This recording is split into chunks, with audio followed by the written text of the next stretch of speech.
They are not consuming one more minute of your day. This is how you are going to take your power back and stop thinking about them. Hi guys! If you guys don't know, my name is Neeti. In this video, we are going to talk about taking our power back and not ruminating and not thinking about that one person that's stuck on, and how to kind of bring your energy back to yourself. This is kind of something that I feel like I was never really able to do before. Like, even if it was a guy, if it was a situation, even if it was like a friend thing, like something was going on in my life, I really could not like stop thinking and overthinking and analyzing everything they're saying and thinking about the situation and like coming up with scenarios and fantasizing in my head. I don't know if it's a Pisces thing, but I would literally drive myself nuts to the point where like I could waste my whole entire day laying in bed thinking about this person and like letting their every action consume me, seeing if they saw my story, seeing if they, you know, open my message, seeing if they're posting on Instagram. Like, it's really easy when you're an anxious person, and if you're anxiously attached, then you're like me.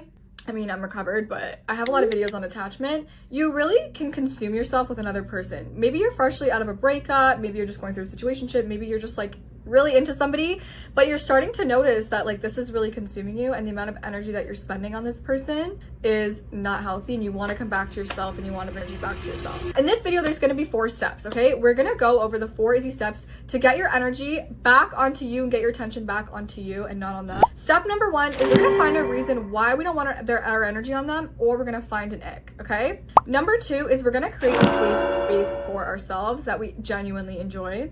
And number 3 is that we're gonna keep busy, okay? And then number 4 is just repeat, okay? Before we get into this though, I do want to start by saying that it is really important. If you are wondering like why this matters so much, no matter who you're talking to, no matter what situationship you're in, no matter even if you're in a relationship, you're having a fight, maybe you're just madly in love, and it is not good to give your whole entire energy, you as a whole, to one person and be sitting there ruminating and them consuming your day. Because like at the end of the day, like you are a whole person and that person should be adding to your life. You have your own things to do. You probably have school to go to, you have work to go to, you have your own emotional things to deal with, you have things to do that you cannot be caught up by them. And I know how it feels to sometimes like not want to be thinking about a situation or a person all day every day, but like you literally can't. Like your mind just goes to them and you have to keep bringing yourself back, and it's really, really frustrating, especially when it's a situation where you know that that person isn't doing the same thing. They aren't sitting there daydreaming about you all day.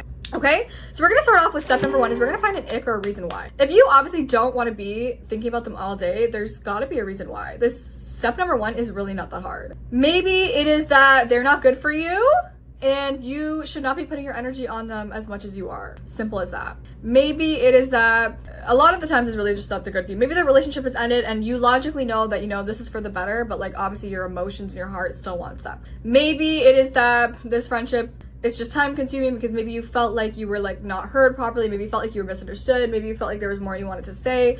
There's got to be a reason why, first of all, that you should not be thinking and obsessing this person. Either they're not good for you, either they don't want you back, which I know hurts to hear.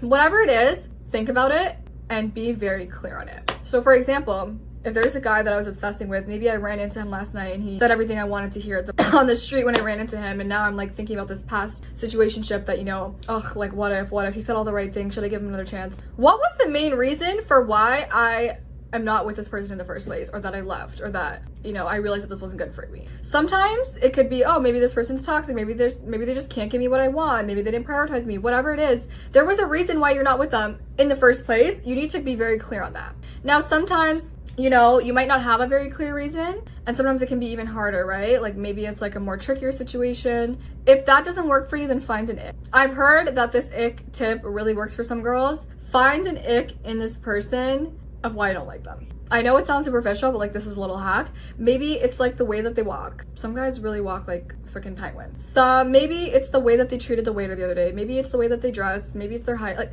I don't know. Whatever it is, it might be illogical, and that might not be the reason why you don't actually like them. There might be deeper things, but like find an ick and keep reminding yourself of. Because what your brain is doing by constantly thinking of that person is it's only going to remember the positive things. When you emotionally miss somebody, or you want something, or something's consuming you, your emotions are taking over. So for example, if I'm sitting here thinking of a guy that's not good for me and I can't get my hand off of him, my brain is only going to remember the good things about him. That's just the way our brain works. Don't ask me how. You are going to keep thinking about that because it's making you feel good to relive all the nice things he did for you, all the good things he says, and that's not going to help you move on. That's just going to make you want to reach out to them and think about it more and more and more. So that's why you have to keep bringing your brain back to the reason why you're not with them and not letting it run off into fairy tale land and keep thinking of all the good memories with them, okay? This takes us to number 2, and this is a really important step. This is creating a safe space for yourself. This is something that I never really understood, and you might not.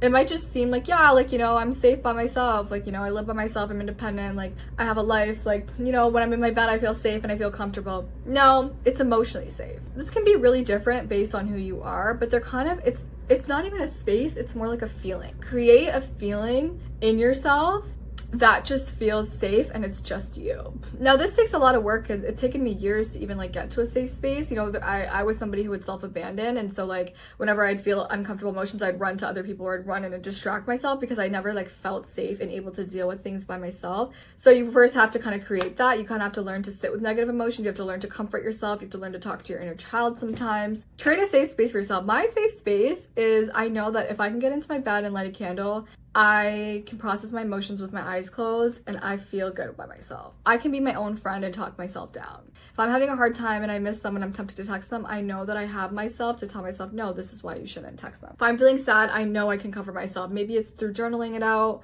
Maybe it's through reading my favorite book. Maybe it's through taking a hot shower and a bath or getting myself my favorite takeout. I know that I can sit with myself and make my safe space for me. Why this is so important is because your mind is already out there thinking about this person. It's consumed by this whatever task, situation, whatever the hell happened that you can't get your mind off of. It's already consumed. You need to bring your mind back to yourself. That's the whole point of this video, right? If you don't feel comfortable and safe in your own energy, being by yourself, processing your own feelings, you know, having a good time by yourself, if you don't even focus on yourself, then why do you want to come back? You're going to come back for a sec, be like, oh, I don't like it here. Your mind's going to go back out, or it's going to go distract, or it's going to go do whatever it can because it doesn't know how to be with itself, doesn't feel comfortable processing emotions. Now that's another important thing is like, no matter what the situation happened, maybe you feel a certain way, maybe you just feel love, maybe you feel whatever, you have to process the feeling. Sit there and feel it out, whether it's a negative emotion, which it probably is, or it's a positive, or it's just an obsession, or it's just a weird feeling you have. Sit there and process it by yourself and feel it out. The more you run from it, the more your brain is going to keep putting you in that good feeling that you can't stop thinking about or reliving that situation, because your brain just wants to keep jumping to that. You don't actually want to process anything. Sometimes you have to trust yourself and be with yourself. Now, for example, I'll even do things like, if I'm tempted to text somebody because I'm just ruminating on that conversation we had last night, I will literally put my phone away at 10 o'clock at night, read my book. You know what I'm saying? Like, I have little things that I'll do so that I'm not just like sitting there at 11 o'clock at night on my phone. Okay? Create a safe space for yourself. Maybe you light a candle. This takes time though, I want to emphasize. Like, it's not, you don't just create a safe space for yourself on the first day that you're going through something. It takes time and time and time and practice and being comfortable with yourself, learning how you want to deal with yourself, learning how to calm yourself down. This takes us to number 3, which is kind of a more obvious one, which is keep busy. Now, when I say keep busy, it's not relating to number 2 of distract yourself and just keep yourself busy. But of course, if you were just laying in bed for the next 7 days after your breakup and you can't stop thinking about it, it's going to make it a little bit harder for you. I don't mean completely run from your emotions and distract, but you do need to be a busy person. If you are a whole person and you are a high value woman, you have things going on in your life. You have a degree to get, you have a job that you're working towards, you have goals you're working towards, you have content to make, you have an everything shower to take, you have the gym to go to, you have friends to see, you have family to see. Like, you have things that you are doing. You're not sitting there with literally nothing to do in your life thinking of this person, right? Keep yourself busy. If you're finding it really, really, really hard in the beginning to like not obsess over something or a situation or a person, I would say create a schedule for the night before you go to bed, create a schedule for the next day. So maybe you're like, okay, I'm gonna wake up, I'm gonna journal my feelings out in the morning. I actually find, side note, that really helps me when I just kind of get my feelings out. And then I'm like, you know what, I'm leaving this, let me focus on all the things I have to get done for the day. Maybe you're like, okay, then I'm gonna shower, then I'm gonna make my toast, watch my favorite YouTube video, go to class, do this. Keep yourself busy to the point, like, so it's not like you're just sitting there like laying in bed on your phone all day, like reliving it. I'm not saying that you're gonna be perfect and keep yourself busy to the point where you can't even think. No, keep yourself just busy enough that you're not sitting there ruminating. Also, you could even schedule into that day like time to process your emotions. Like, I literally schedule out, I'm gonna wake up and journal what the anxiety I woke up or like how I feel about what just happened last night.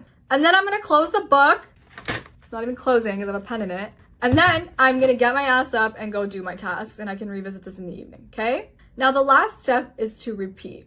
I said a lot of things, and I want you to know that there's no really like one hack that to like stop thinking about them. Like, there's no one meditation or hypnosis I can do to you to get you to stop thinking about them. That's like not real life. And if people are telling you that on this app, girl, it's really just a process. And you're not going to be perfect the first time, you know? It might be the first day you thought about them for 5 hours, and then maybe the second day you think about them for 4 hours, and and eventually a month later you don't think about it at all. But you have to keep actively practice this. So every time your mind is going to that, when you're done not processing your emotions, like when you're done processing your emotions, when you're just on the bus, when you're just trying to cook something, when you're just trying to do your work and you just keep reliving that situation and thinking about them and obsessing over them because your brain's just trying to make you feel good, then I need you to just be like, you know what? I'm coming back to myself. I will literally lay in my bed trying to fall asleep and I'm trying to think, and I keep thinking about the situation over and over and over. And I have to tell myself, no, I'm coming back to myself. No, I'm coming back to myself. No, I'm coming back to myself. And that just means like maybe I do a body scan. Maybe I'm literally like, okay, I'm coming back to myself. What do I feel like right now? A good question to ask yourself when you're in that moment and you're like mentally coming back to yourself is, what do I need right now?